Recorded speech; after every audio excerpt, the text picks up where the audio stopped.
Hi, my name's Phil. I like talking about politics, and in this video I like to take a look at another poll, this time focused on Conservative Party members about their estimation of their own cabinet. The results do not make for happy reading for Rishi Sunak. Just a few months ahead of what is almost certainly the last party conference before the general election. But first, if you'd like to be notified of daily news and politics, please subscribe to the channel. So, Conservative Home, which is a Conservative Party supporting website, produces monthly polls of cabinet member approval ratings by a panel. The latest one published today paints an interesting picture with quite a lot of senior ministers, including the Prime Minister and the Chancellor, as well as the party chair, having negative approval ratings.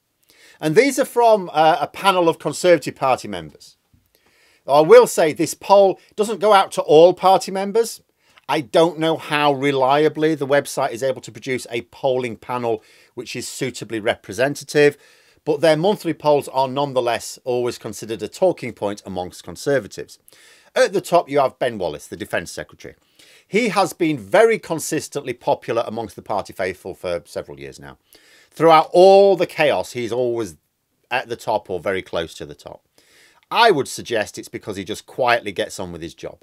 No doubt the complete lack of cock-ups from the Defence Department during the Ukraine crisis has done his reputation no harm at all. It is one of the very, very few government departments that does not mess things up.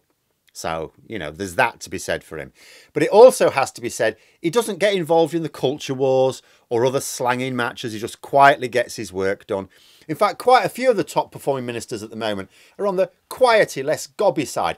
James Cleverly, I mean, okay, he sometimes drops the odd clanger, but he's again just quietly getting on with the job. He's not necessarily the most competent foreign secretary we've ever had, but he is at least just trying to do his work. He doesn't get involved in the culture wars either. Kemi Badenoch, Penny Mordaunt, Steve Barclay, Johnny Mercer and so on. I mean, they've all said stupid or objectionable things. They're Tories after all. But they're not really the key figures that comes to mind when you think of Tory culture warriors in the cabinet. You have to go right down to 8th place, Suella Braverman, before you get to one of those. And her approval rating is just plus 31 as opposed to the plus 77 for Ben Wallace by comparison.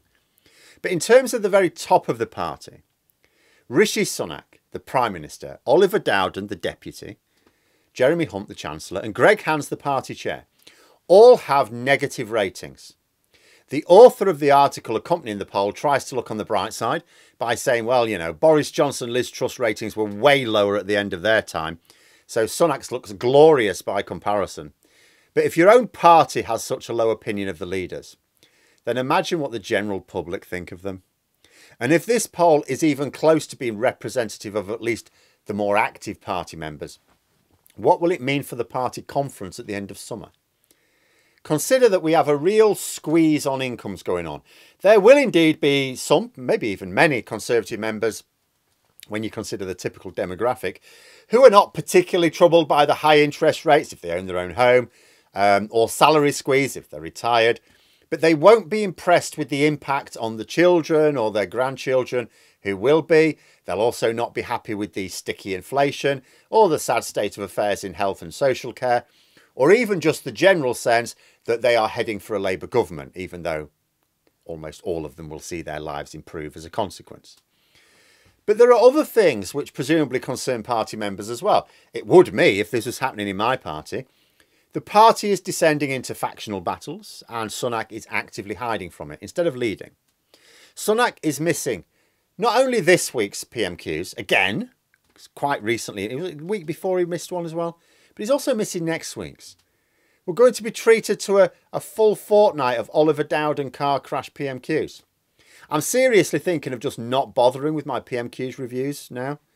I haven't always done them. I sort of imagined I wouldn't carry on. I started doing them every week as opposed to now and then for a particular reason, which no longer exists. I think I just do them now out of habit. I may need to actually just reflect on that. But although there can be entertainment value in seeing the deputies clash, you don't really learn much. Dowden is not ultimately responsible for policy, so you can't really trap him on anything. You can just make him look silly, fine, but what's he going to do? But it is another PMQ has been missed by Sunak, and then another one next week. Someone pointed out that Rishi Sunak seems to have the lowest PMQ's attendance rating of any Prime Minister for decades at least. Even Boris Johnson. I mean, he was never very keen on being held to account, but he turned up. He had 94% attendance of all his PMQs. It was quite high. Rishi Sunak, by comparison, has only attended 83%, a figure that is going to take a significant hit in the next fortnight as well, as it goes from 20 out of 24 to 20 out of 26, which means that he's only going to attend one more PMQs before the summer recess. And there was talk of Parliament not actually coming back in September at all, just staying in recess until after the party conference season. Hopefully this will not be true, but it is worrying that maybe if it is, Rishi Sunak might only have been present for one PMQs in the space of about 4 months, a third of a year.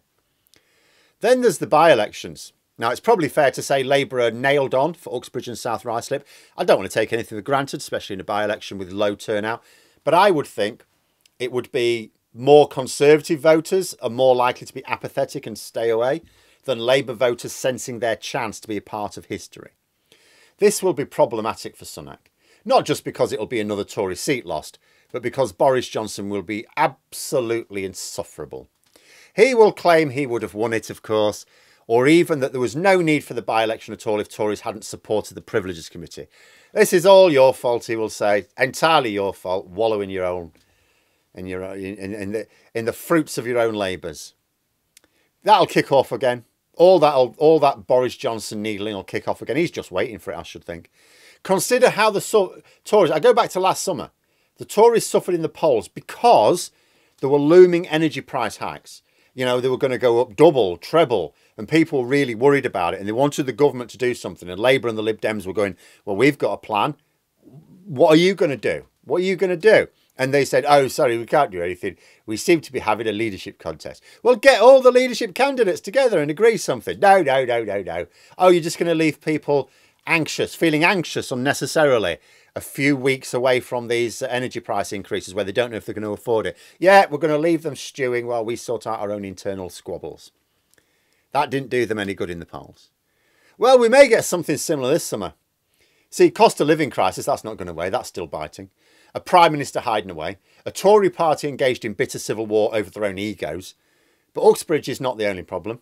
If the Tories lose Selby and Ainsty, and although polling looks close, Labour seem to be edging towards a position of confidence, then that's a huge headache for the Tories. Current polling has the Tories winning just 100 seats if there were to be a general election now.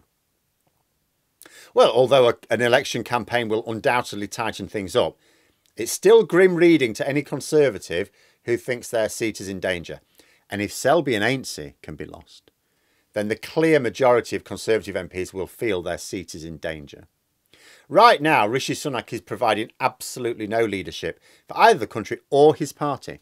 He's now hiding away from 2 PMQs in a row, having only just dodged one recently as well. The by-election results will come in just when Parliament goes into summer recess. Now, if he loses all 3, there's also some of them are thrown for the Lib Dems to think about, what's he going to do then? Because I know that those within his party trying to undermine him, they'll be out in force. They will absolutely use it. We saw it after the local elections.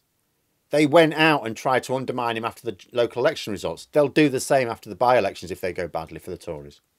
What's Sunak going to do? Going by previous behaviour, nothing. He'll just be hiding under his desk. But there we are. Those are my thoughts. Let me know yours in the comments below. I hope you found the video interesting. If you did, please click the like button. And if you'd like to support the channel further, the join button for memberships. And until next time, I'll see you later.